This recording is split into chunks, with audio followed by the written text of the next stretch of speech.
Hi అండి, అందరు బాగున్నారా? ఈరోజు మా చెట్టు బొప్పాస్కాయలు పండినాయండి. చూడండి ఎలా పండినాయో.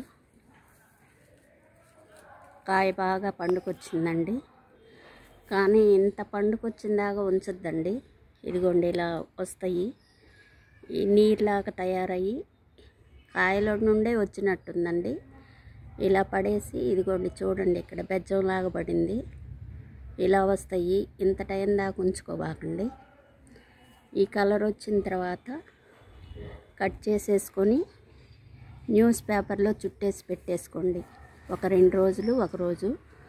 పండిన కాయ కాబట్టి ఒక రోజుకి పండుగ వస్తుందండి. అప్పుడు తోలు తీసేసి కట్ చేసుకొని తింటే బాగా టేస్ట్గా ఉంటుందండి. ఎరువుతో పండిన కాయలు కాబట్టి మంచిగా ఉంటాయండి, రుచి కూడా. ఇలా వచ్చినప్పుడు కట్ చేసుకొని న్యూస్ పేపర్లో చుట్టేసి పెట్టుకోండి. గట్టిగా బాగా పండిద్ది. ఇలా పండిద్ది బాగా. మీకు ఉంటే బొప్పాయి చెట్టు ఇలాగే చేసుకోండి. న్యూస్ పేపర్లో చుట్టేసుకొని పెట్టుకోండి.